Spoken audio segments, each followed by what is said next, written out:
Usually when we talk about a medical diagnosis, there's an expectation of absolute precision. You break your arm, the x-ray shows a jagged white line, the doctor points to it and says, well, there is the problem. Right, it's very black and white. You can literally see the issue. Exactly. But imagine a different scenario for a moment. Imagine you are filing your taxes for your business. You've gathered every receipt, reconciled every bank statement, and mapped out your entire corporate structure. Which is already a huge headache, by the way. Oh, massive. But Yeah. you do it. You cross every T, dot every I on your main corporate return, send it off, get your confirmation, and just breathe a massive sigh of relief. Because you think the audit window is officially ticking down.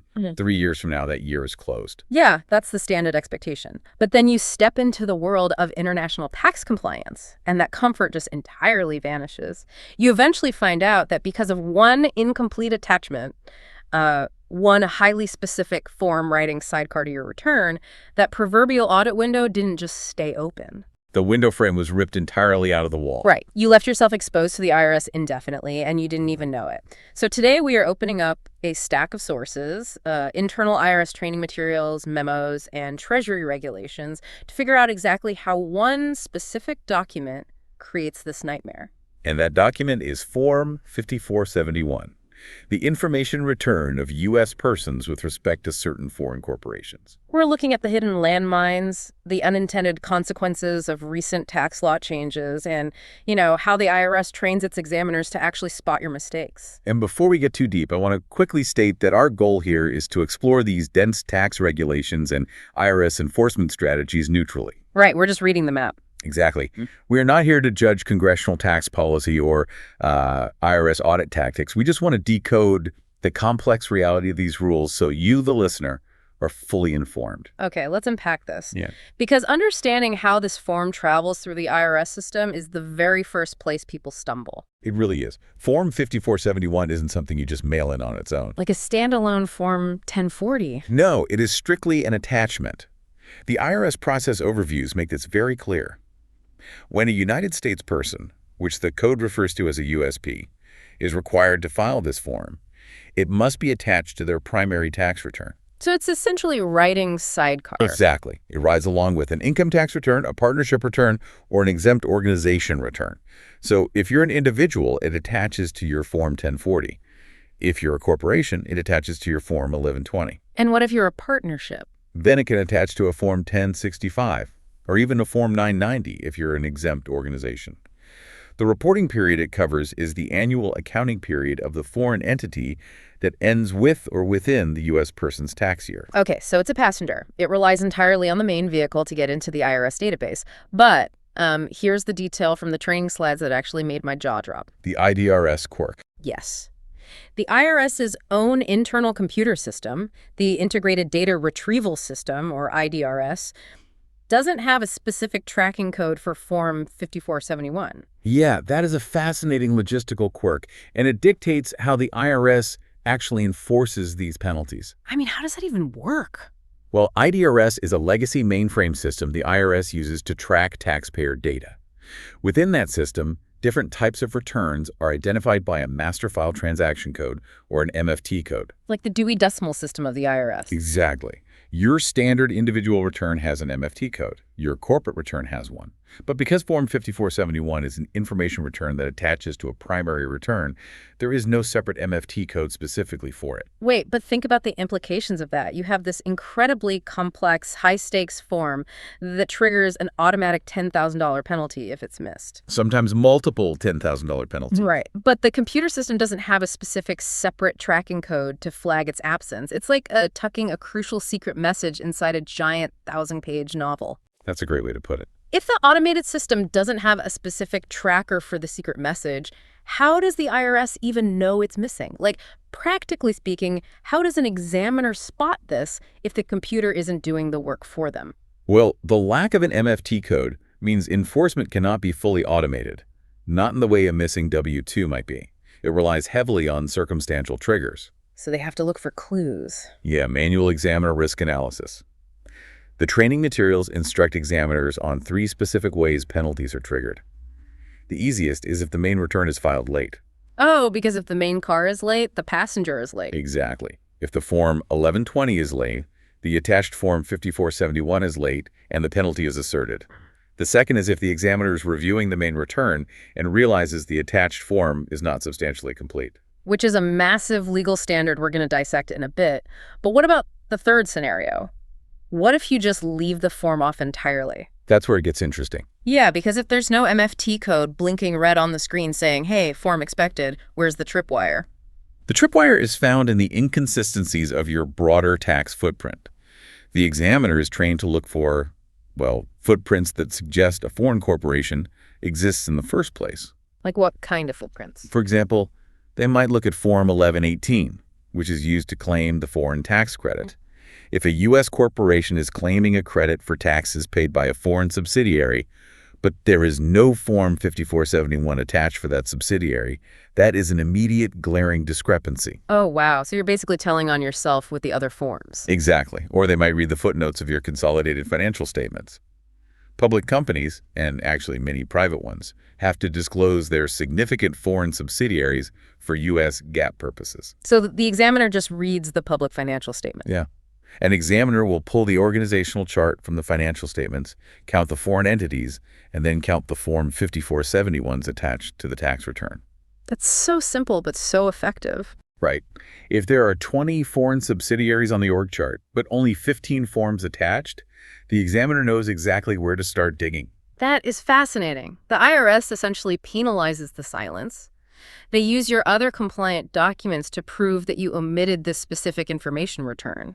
It completely shatters the myth that if your tax software accepts your filing without throwing an error, you are completely safe. Absolutely. Because the software validation only checks if the boxes you chose to fill out match the math rules. It doesn't know if you completely omitted a foreign subsidiary you acquired in, like, November. Which perfectly transitions us into the next layer of complexity, which is who actually has to file this form. Because the IRS doesn't just treat every U.S. owner of a foreign business the exact same way. Right. They divide you into specific categories based on your level of control and ownership, the evolving filer categories. And going through the history of these categories in the source material is, well, it's like reading a timeline of how the U.S. government has continually tried to cast a wider and wider net over offshore wealth. It really is. So the IRS categorizes United States persons to dictate exactly what information must be disclosed, right? Yes, the category determines your specific burden of reporting. Let's talk about Category 1, because I saw an incredible contradiction in the documents here. I was looking at an IRS training slide deck from October 2015. What about the repealed categories? Yeah. The presenter's notes explicitly state that Category 1 filers were repealed back in 2004. The slide literally says Category 1 was repealed. But then I look at the updated 2021 instructions for the form, and Category 1 is back on the list. It's like a zombie tax category. Exactly. A zombie category rising from the grave. How does a category get repealed for 17 years and then suddenly resurrect? To understand that, you really have to look at the mechanism of why it was repealed and then why the IRS suddenly needed it back. Okay, lay it out for me. Originally, Category 1 related to certain shareholders of foreign personal holding companies. When Congress repealed those specific holding company rules in 2004, the category just became obsolete. It was dead-letter law. So they just crossed it out. Right. But then we had the Tax Cuts and Jobs Act of 2017. The massive overhaul of the corporate tax code. Correct. And a cornerstone of that legislation was an attempt to transition the U.S. to a quasi-territorial tax system. To do that, the government wanted to encourage U.S. companies to bring, trillions of dollars of accumulated offshore earnings back to the United States. Ooh, right. The repatriation holiday? Basically, yeah. Yeah. They introduced Section 965, which imposed a one-time transition tax on those untaxed foreign earnings. But here's the problem. To tax that offshore money, the IRS first had to find it. They needed a radar pin. Exactly. They needed a specific, highly targeted radar ping on accumulated earnings and profits, known as E&P, that had been sitting offshore for years. I see. So they brought Category 1 back from the dead to act as that radar ping. Precisely. The 2021 instructions clarified that a Category 1 filer must now file if the foreign corporation has accumulated E and P related to Section 965. And that's reportable on a specific schedule, right? Yes, on Schedule J. Or, alternatively, if the U.S. shareholder has previously taxed E&P, known as PTEP, related to Section 965, They just resurrected an old structural bucket to capture a brand new type of statutory data. That is a massive trap. I mean, imagine a practitioner or a business owner relying on outdated knowledge. Say a tax director learned the ropes in 2010. They'd think it was still repealed. Exactly. They learned, oh, Category 1, that was repealed, just ignore it. If they didn't update their internal knowledge base after 2017, they are walking right into a failure to file penalty simply because they didn't realize a zombie category had been weaponized. It happens more often than you'd think. And while Category 1 is highly specific to that transition tax, the other categories represent the really grueling day-to-day compliance burden for international businesses. Okay, so break down the other active categories from the training materials. Sure. So Category 2 is filed by a U.S. citizen or resident who is an officer or director of a foreign corporation in which a U.S. person has acquired certain ownership thresholds. And that threshold is generally 10% or more, right? Yes, generally 10%. Then Category 3 is filed by the U.S. person who actually acquired or disposed of that stock, hitting those thresholds. Wait, let me push back on that distinction for a second. Why does the IRS need both? Redundancy. But if Category 3 requires the person buying the stock to report it, why make the officer or director report it under Category 2? Isn't that just creating double the paperwork? It's an intentional redundancy, and it's built on paranoia. The IRS knows that the U.S. person acquiring the stock might be a complex web of LLCs, or they might just simply be unaware of their reporting obligation. So they go after the individuals running the company. Exactly. A U.S. citizen who is sitting on the board of directors has a fiduciary duty and visibility into the capitalization table. The IRS is essentially deputizing the U.S. officer or director to act as an informant on the U.S. shareholder. Wow. If the shareholder fails to file Category 3, but the director files Category 2, the IRS can cross-reference the data and penalize the shareholder. That is ruthless. I mean, they are mandating that the people inside the corporate structure rat each other out just to ensure the information reaches the Treasury. It is a self-reinforcing surveillance net. That's the best way to describe it. Okay, but Categories 2 and 3 seem tied to specific events, like buying or selling stock. What about the people who just hold the stock year after year? That brings us to Category 4 and Category 5. These are the primary targets of the penalty unit discussed in our source materials. They require annual, exhaustive reporting regardless of whether any stock changed hands. So what are the thresholds for 4 and 5? Because this is where the heaviest reporting burdens lie, right? Absolutely. Category 4 generally applies to a U.S. person who had control of a foreign corporation for an uninterrupted period of at least 30 days during the annual accounting period. And control means what, exactly? Control usually means owning more than 50% of the voting power or value of the stock. Okay, and Category 5? Category 5 applies to U.S. shareholders who own stock in a controlled foreign corporation, or CFC, for an uninterrupted period of at least 30 days, and who own that stock on the last day of the year. And a CFC is just any foreign corporation where U.S. shareholders collectively own more than 50%, right? Yes, exactly. So Category 4 is about direct control, and Category 5 is about being a U.S. shareholder in an entity controlled by U.S. interests collectively. Right. But the key phrase that jumps out to me there is uninterrupted period of at least 30 days. It's not just a snapshot on December 31st. No, it's not. If you hold it for February and then sell it in March, you were still caught in the net for that year. And understanding your category isn't just, an academic exercise in checking a box. The category you fall into dictates the specific schedules you must attach to Form 5471. That's the most critical part. You have Schedule J for accumulated E and P, Schedule M for transactions between the CFC and related persons, Schedule O for reorganization data, Schedule R for distributions. It's alphabet soup. It really is, and they all mix and match depending on your category. If you guess your category wrong, you will inevitably attach the wrong schedules. Which leads us directly to how these forms are actually audited. Once you figure out if you need to file and what category you are in, the real danger begins actually filling the form out in a way that the IRS considers acceptable. The surface-level landmines. Yes, let's dive into those. The errors that are literally on the face of the return. When an examiner pulls a tax return and it's attached Form 5471, what do they do first? They don't just start doing complex math, right? No, not at all. They are trained to perform a structural integrity check first. They review the form on its face for completeness. Sort of like checking if all the pages of a contract are present before you actually read the clauses. That's a perfect analogy. Yeah. And the very first thing they check is the filing category indicated at item B on page 1 of the form. To see what schedules you should have attached. Exactly. The instructions include a specific chart titled Filing Requirements for Categories of Filers. The examiner looks at the category you selected, looks at the chart, and then flips through your attachment to see if those mandated schedules are actually there. And if they aren't. If you are a Category 4 filer, the chart dictates you must include Schedule M, which details related party transactions. If Schedule M is missing, the form is instantly deemed not substantially complete. Instantly. The examiner does not need to look any further. The $10,000 penalty can be applied right there. It's just an administrative guillotine. But the source documents highlight an even more astonishing error that examiners are trained to look for. I was reading this 1997 Field Service Advice, an FSA, and it detailed a highly risky, frankly baffling preparation error. Oh, the will furnish upon request track. Yes. The 1997 FSA notes that one of the most common reasons for noncompliance with Section 6038 is that taxpayers simply write on the form that the required information, quote, will be furnished upon request or audit. It's incredible, really. When I read that, I just couldn't believe it. I mean, compare this to being in a classroom.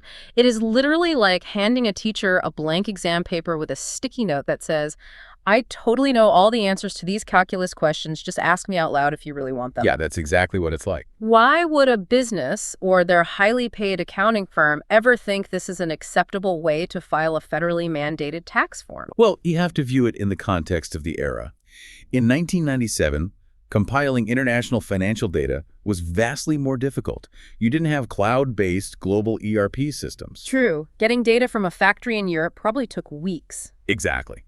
Taxpayers likely didn't have the translated, JAP-adjusted information readily available in time for the filing deadline.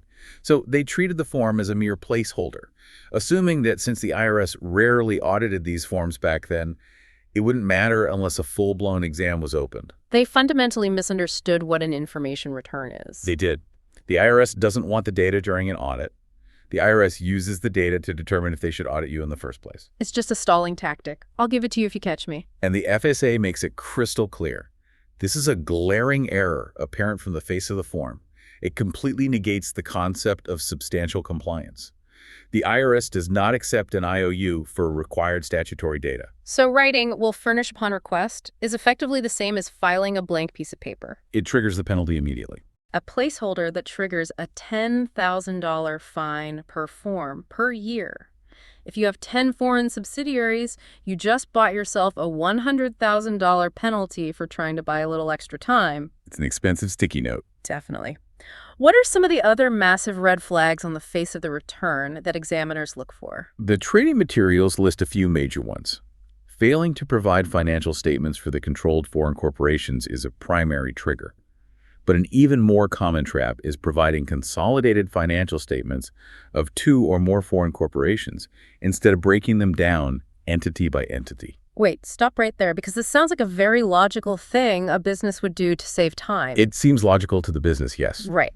If I have a holding company in the UK and it owns 3 smaller operating companies in the UK, my UK accountants probably prepare a consolidated financial statement for the whole group. Why can't I just attach that consolidated PDF to my Form 5471? Why does the IRS care if it's matched together? Think about it from the IRS's perspective regarding tax evasion. The U.S. tax system relies on analyzing the earnings and profits and the Subpart F income of each specific foreign corporation. Okay, so they need the granular detail. Exactly. If you provide a consolidated statement, you create a black box. A profitable subsidiary that is generating passive, highly taxable Subpart F income could be hidden behind the operating losses of a different subsidiary within that same consolidated group. Oh, I see. They offset each other in the consolidation. Exactly. The IRS needs to see the internal wiring. They need to evaluate each entity individually to ensure you aren't using intercompany transactions to shift profits or mask taxable income. Providing consolidated statements defeats the entire diagnostic purpose of the form. So by consolidating, you are effectively blinding the examiner, and the penalty is just the cost of blinding them. Exactly. And the final surface-level error they look for is using computer-generated forms that are not IRS approved and do not conform to requirements. Meaning you can't just build a fancy Excel spreadsheet that roughly looks like a Form 5471 and staple it to the back of your return. No. It must conform to the official structure so the data can be accurately extracted and analyzed. Okay, so if we summarize these surface-level issues, the IRS doesn't even have to dig deep into your accounting to penalize you. If you miss a Schedule J, if you lump financials together into a consolidated black box, or if you leave a cheeky note saying you'll provide the data later, you are immediately in the crosshairs. You made their job very easy at that point. Right. But being in the crosshairs leads us to what is easily the most severe existential consequence discussed in these materials. It involves the statute of limitations.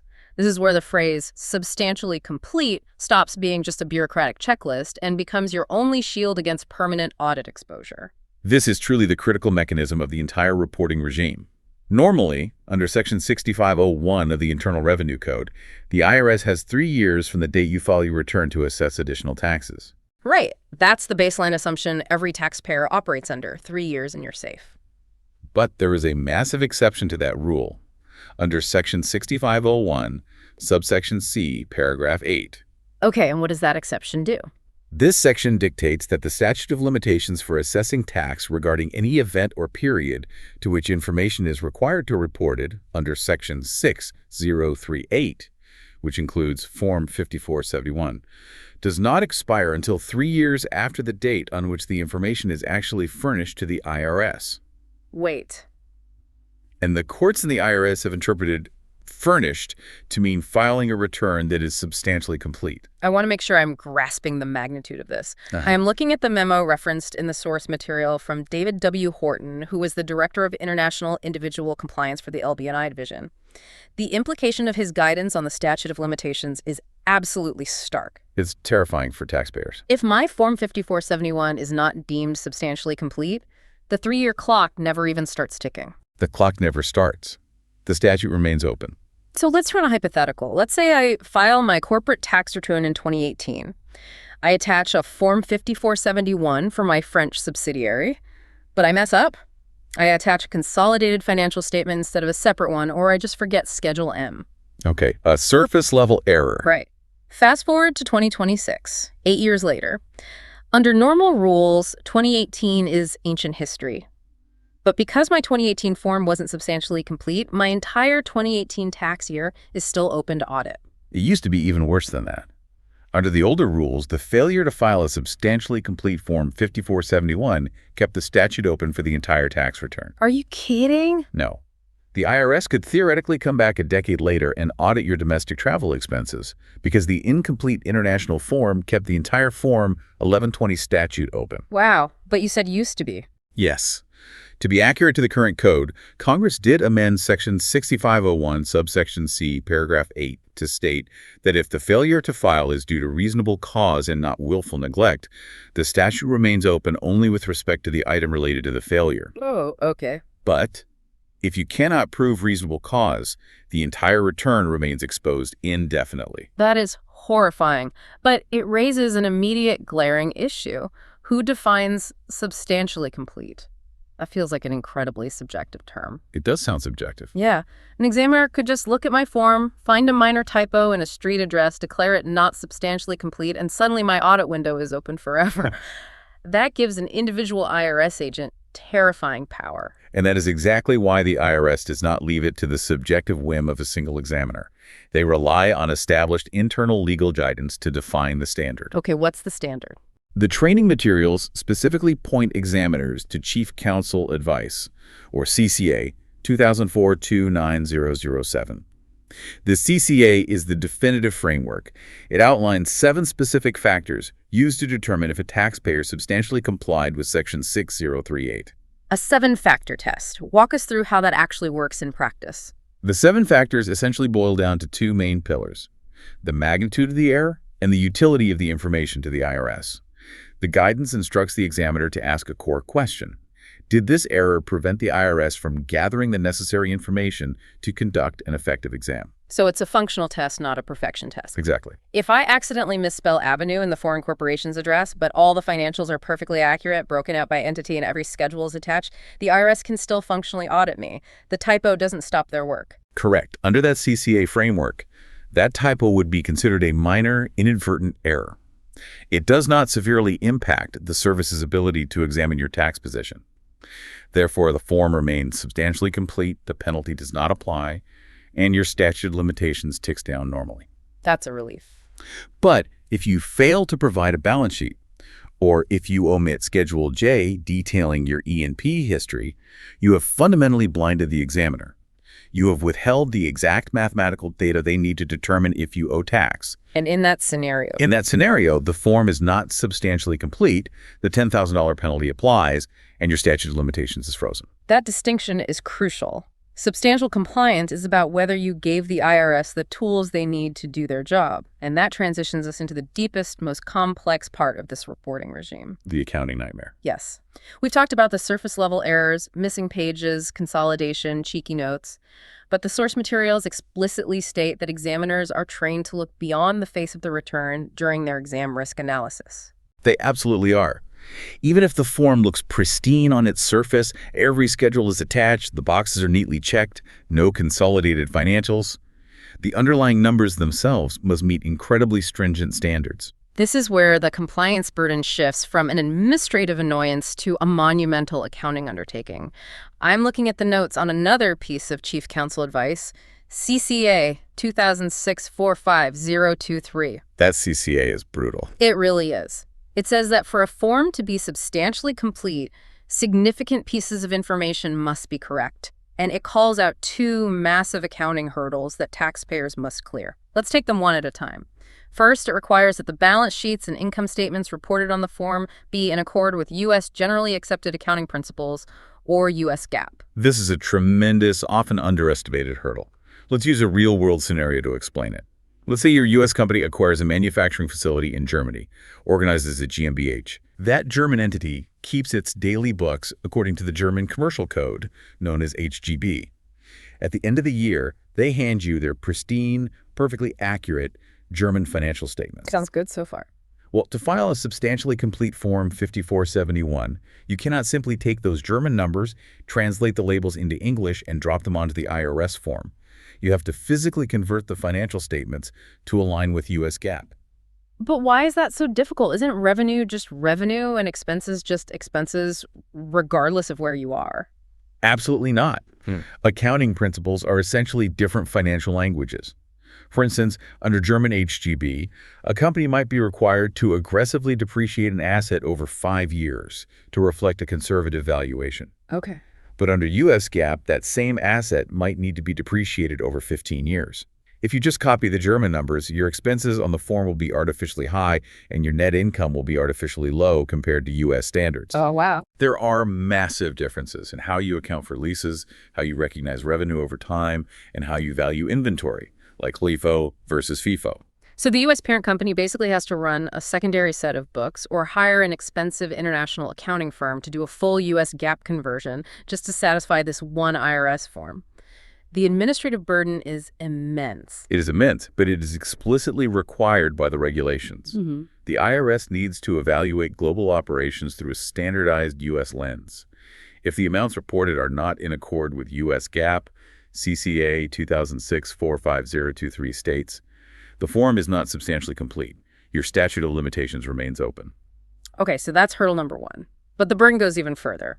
The second major hurdle from that same CCA is the currency trap. Right. The CCA advises that income statements and income tax amounts must be reported in both the functional currency of the foreign entity and U.S. dollars. So functional currency is just the primary currency they operate in, right?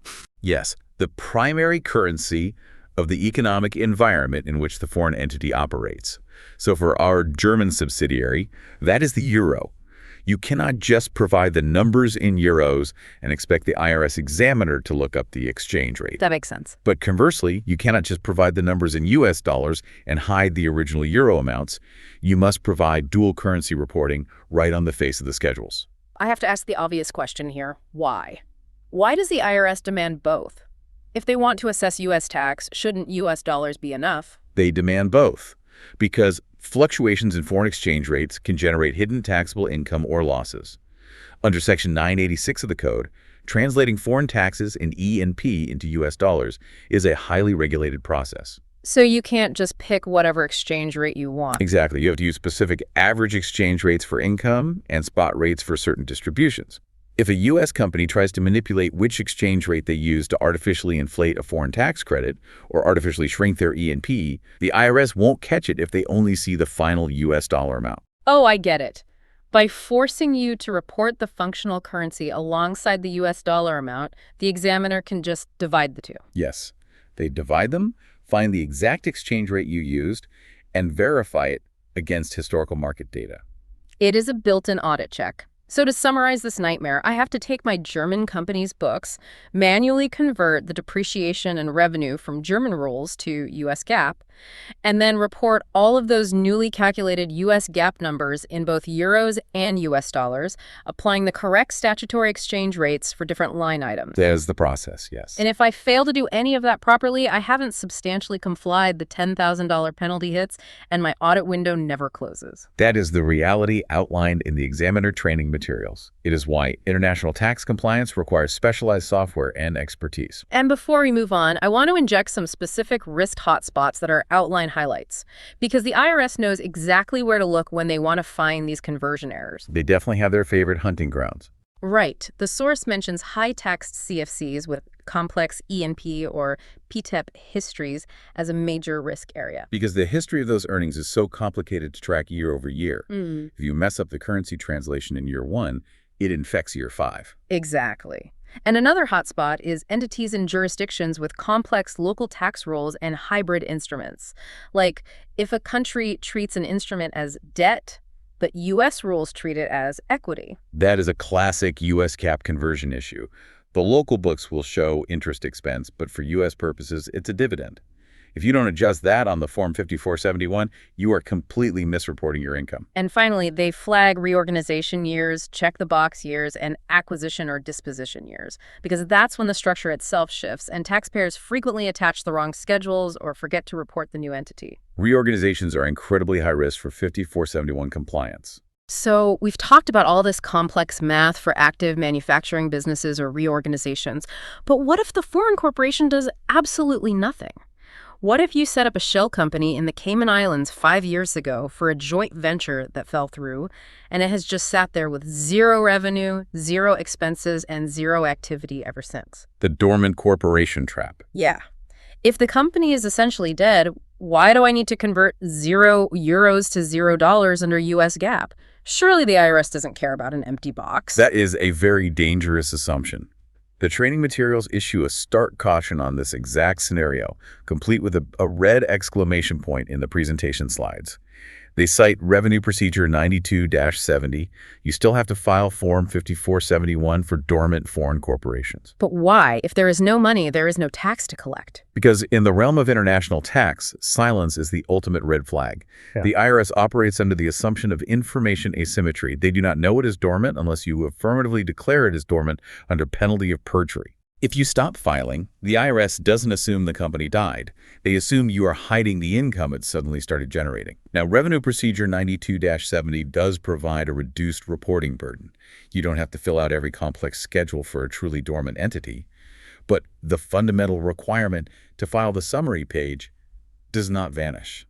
You forget about a shell company you set up 5 years ago, it does nothing. But because you didn't file the summary form, the IRS hits you with a $10,000 failure to file penalty. It really highlights how unforgiving this landscape is. You are penalized for the absence of data just as harshly as you are for fraudulent data. Exactly. Up until now, we've mostly been discussing preparation errors, things the taxpayer or their accountant did wrong when filling out the form. Failing to convert to GAAP, missing schedules, forgetting a dormant entity. Things within the taxpayer's control. Right. But we need to shift our focus. The source materials also dive into structural tax law changes that actively changed who has to file, catching thousands of taxpayers who didn't change their behavior at all. Yes, this is where we move from the mechanics of filing to the structural definition of ownership. And the most significant shift discussed in our sources revolves around the repeal of Section 958, subsection B, paragraph 4.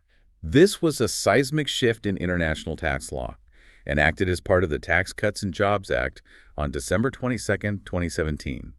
The repeal of this single paragraph fundamentally altered the corporate landscape. I remember looking at the outline, and the IRS training slide literally labels the aftermath of this repeal as having unintended consequences. It is incredibly rare to see official government training materials admit that a legislative change had unintended consequences. Break this down for us. What did Section 958, subsection B, paragraph 4, actually do before it was deleted? To understand the repeal, we have to look at the rules for determining stock ownership under Section 318 of the Internal Revenue Code. Section 318 contains the constructive ownership or attribution rules. Okay, I am going to need an analogy here because constructive ownership sounds like a law school exam question. Yeah. Think of corporate ownership like a viral infection within a family tree. Direct ownership is easy. You own the stock yourself, you have the tax liability.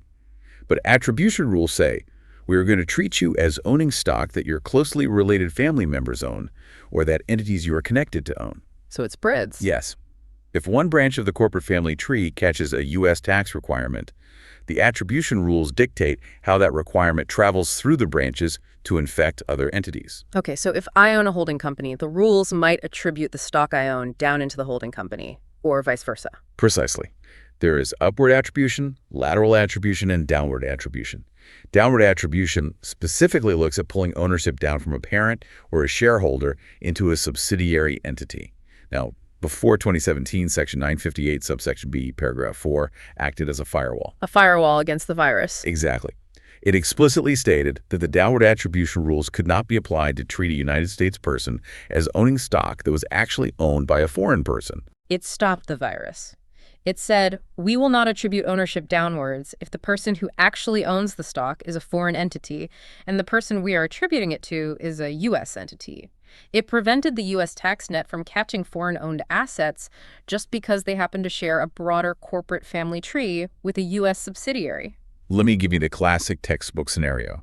Imagine a foreign parent company located in the U.K. This U.K. parent owns 100% of a U.S. subsidiary operating in New York. Okay. The U.K. parent also owns 100% of a completely separate foreign subsidiary operating in France.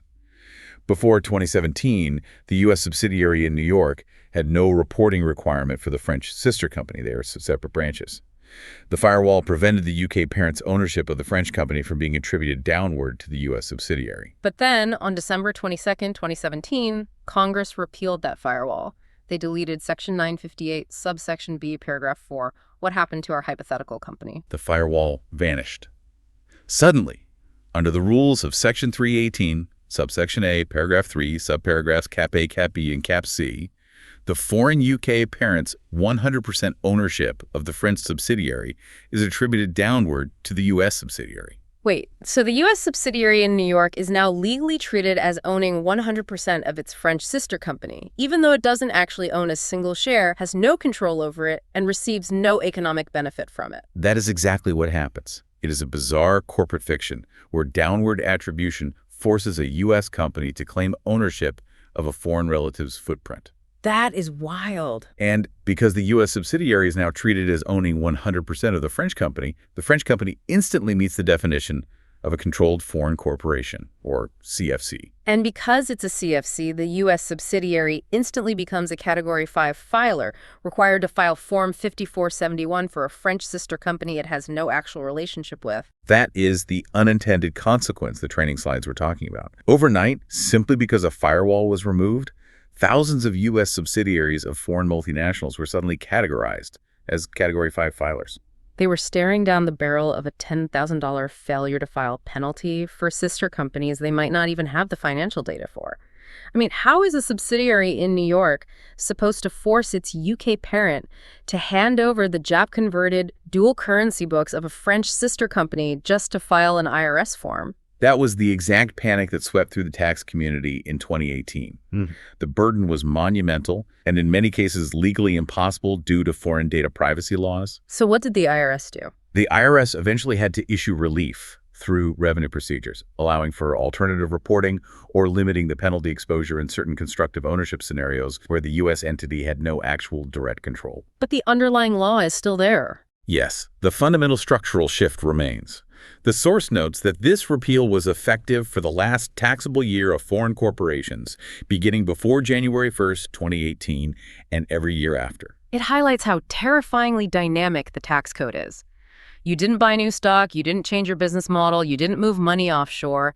Congress just deleted one paragraph regarding downward attribution, and the viral infection of tax liability traveled down the corporate tree, forcing you to file. And if we step back and look at the broader ecosystem, Form 5471 does not exist in a vacuum. The internal IRS training materials and Treasury decisions provided in our sources reveal that this reporting regime is just one piece of a much larger surveillance net. Right, because businesses don't just use corporations. They use partnerships, LLCs, and joint ventures.